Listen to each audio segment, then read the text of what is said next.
Halo, assalamualaikum warahmatullahi wabarakatuh semuanya. Lagi apa ini yang pada nonton? Semoga sehat selalu ya di bulan puasa ini. Semoga puasanya lancar. Ketemu lagi sama saya. Kali ini kita sama seperti kemarin mau membahas beberapa postingan-postingan di Facebook. Kali ini kita coba mereact postingan-postingan di grup Facebook Bekakas. Berkecil suka barang bekas, mantap. Oke, kita mulai.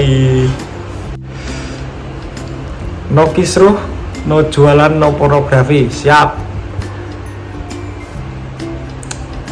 Ini grup yang cukup populer. Bekakas, banyak perdebatan di sini, banyak gejolak emosi di grup ini kadang-kadang saat ada postingan-postingan yang kontroversial.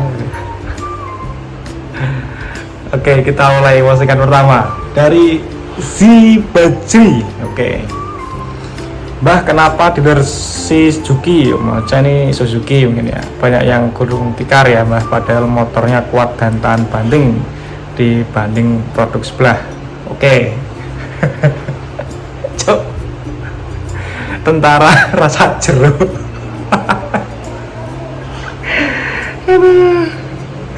Tentara rasa jeruk 1000% vitamin C ini.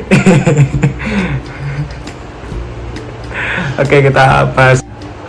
Oke, jadi kenapa image brand ini bisa begitu kuat, tahan banting dan lain-lain? Kalau menurut saya pribadi ya, ini boleh agree and disagree. Jadi di suatu produksi manufacturing atau produksi di sebuah pabrik itu ada quantity per hari atau ya intinya quantity produksi harian lah, seperti itu. Jadi semakin laku keras produknya, permintaan semakin banyak, dia akan semakin kecepatan produksinya itu semakin meningkat, seperti itu. Satuannya itu DM, apa ya? DM itu apa ya? Saya lupa juga. Pokoknya ada satuan kecepatan produksi itu ada. Itu bisa diukur satu hari itu dia bisa dapat berapa unit seperti ya. Ini berhubungan dengan Suzuki ini. Bisa kita lihat di kuartal terakhir ya, di 2023. Suzuki ini menempati posisi paling buncit ya, paling akhir di antara kompetitor lainnya, yaitu Honda, Yamaha, dan Kawasaki. Malah lebih laku Kawasaki daripada Suzuki ini. Seperti itu. Ini untuk semua kategori ya, dari moped, matic, dan sport, seperti itu. Ya, hubungannya dengan produksi atau kuantiti produksi tadi adalah semakin kecil produksi suatu brand itu, menurut saya semakin mudah atau semakin memudahkan quality, memudahkan produksi untuk mencapai suatu kesesuaian standar atau jadi produk ini tuh benar-benar kalau di standar tuh dia masih masuk terus karena kuantitinya itu tidak banyak, seperti itu. Untuk Suzuki ini juga menurut saya gimana ya, part-partnya itu mahal, seperti itu. Jadi menurut saya itu tidak semurah atau terjangkau komputer lainnya. Kalau Kawasaki emang itu mahal juga itu. Tapi Suzuki ini termasuk mahal untuk spare partnya. Ya tidak semuanya, tapi untuk beberapa part itu mahal menurut saya. Karena apa itu? Karena produksinya itu tidak massal, seperti itu. Tidak sebanyak komputernya. Ya massal, cuman tidak sebanyak komputernya. Semakin banyak kuantiti produksi akan semakin murah produk tersebut gitu. Yang kedua kenapa bisa kuat dan tahan banting? Karena produksinya ini balik lagi kuantitinya sedikit. Ini berhubungan dengan mesinnya, seperti castingannya, seperti part-part plastiknya, injectionnya. Ini akan berpengaruh ke mesinnya ya. Karena produksinya sedikit, jumlah shot itu jadi jumlah kuantiti produksi per harian itu sedikit juga. Jadi mesin casting untuk melebur timah, melebur aluminium itu untuk membuat cetakan mesin itu shotnya sedikit, jadi lebih halus, lebih intinya lebih bagus lah secara appearance, secara look itu lebih bagus untuk Suzuki ini seperti itu, karena produksinya tidak terlalu banyak. Lalu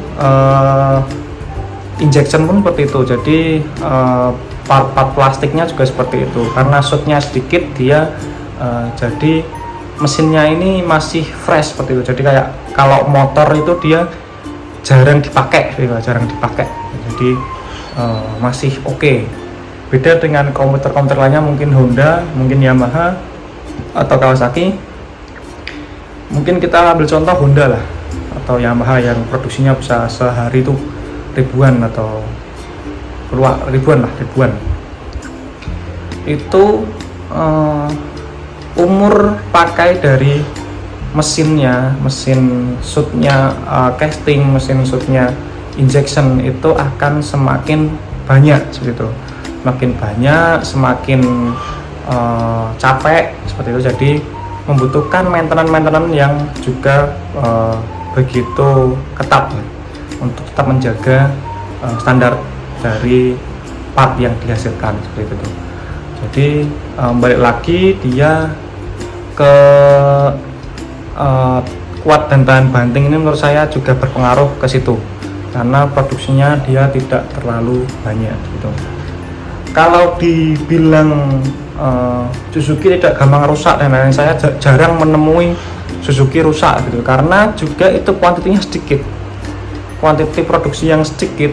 Jika gini, Honda atau Yamaha dari 100 motor engine-nya atau ada yang rusaknya, yang gagal produksi pabrik misal ada 2 atau ada 10 lah, bilang 10 dari 100, bisa dibilang itu adalah 10%. Suzuki ini dia cuman 10 produksi hariannya, NG 1 itu sama rasio engine-nya itu 10%. Jadi kalau di compare seperti itu sama aja juga punya rasio engine yang tinggi seperti itu. Mungkin itu ya, kalau menurut saya sih itu dari pandangan saya kenapa bisa dibilang produk ini seperti itu. Jadi untuk menjawab pertanyaan tadi, kenapa banyak dealer Suzuki yang gulung tikar, ya kembali lagi ke tadi, satu, produknya kurang laku, yaitu dimana dia secara desain itu kurang menarik mungkin di market Indonesia, karena market Indonesia itu berdasarkan survei yang pernah saya lakukan, tanya-tanya orang, tanya-tanya temen, itu saya simpulkan orang Indonesia itu concernnya masih di desain untuk membeli suatu produk motor seperti itu. Jadi fitur itu juga penting, cuman fitur itu nomor 2. Yang penting itu dia awal lihat, dia suka, dia beli seperti itu. Jadi karena nggak ada produk yang dibeli, produknya kurang laris, jadi yang datang ke dealer juga minim seperti itu. Jadi kenapa itu orang jarang mau buka dealer Suzuki seperti itu. Kan kalau dealer-dealer seperti Honda, Yamaha dan lain-lain itu kan dia nggak semuanya itu dibangun oleh atau dimiliki oleh PT Yamaha lah atau Honda lah, itu tidak. Jadi dia ada sistem franchise juga. Jadi orang mau buka dealer Suzuki ya nggak mau, karena cuannya dikit gitu, orang yang datang sedikit itu. Yang kedua mungkin yang tadi balik spare partnya langka dan juga mahal. Itu stigma yang ada di masyarakat, tapi juga ada bener ada salahnya lah seperti itu. Mungkin dua faktor itulah yang membuat Suzuki kurang kompetitif lah di pasar Indonesia seperti itu. Kita bergulir ke postingan lainnya. Menarik sekali ini.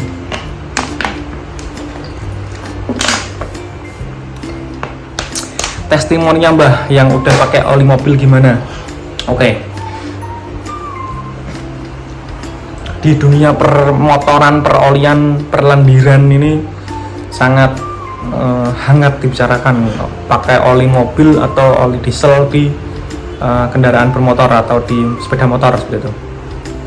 Di video ini NMAX ya, NMAX jadi seperti ada kerak ya, atau olinya itu sampai ngegel di mesin, mungkin ini jadi nyeket ya, ngejim untuk mesinnya. Oke. Untuk perolian ini saya sebenarnya juga kurang mengetahui secara teori. Secara teori ini saya benar-benar awam untuk perolian diesel atau mobil yang dipakai di kendaraan bermotor. Tapi saya punya beberapa pengalaman yang mungkin bisa jadi patokan saya pribadi untuk memakai oli mobil atau oli diesel gitu.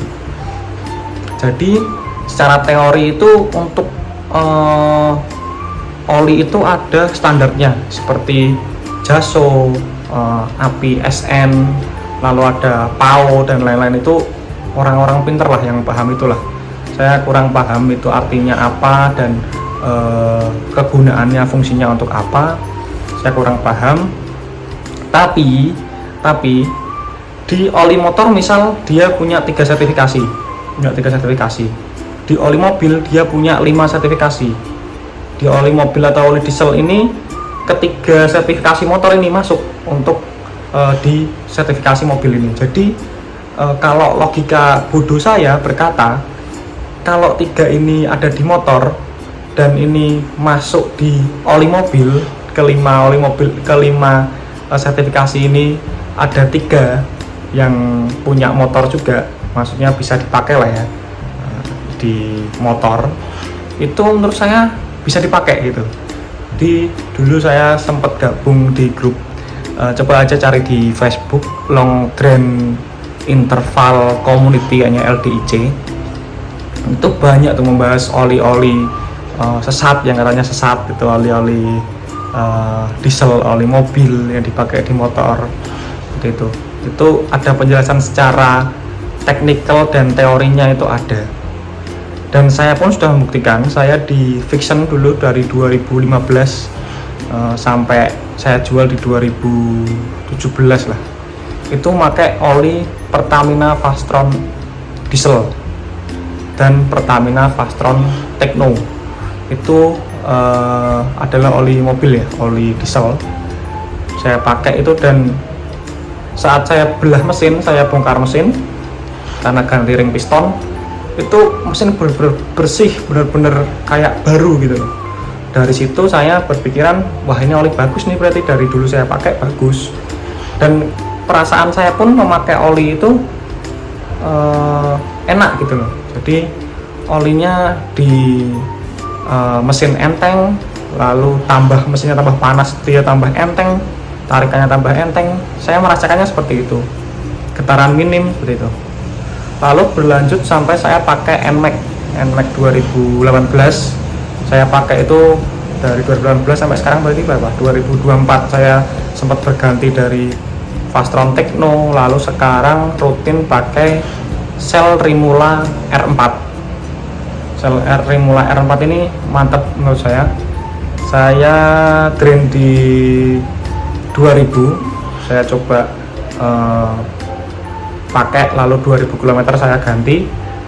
Penyusutannya itu minim untuk di motor saya pribadi NMAX.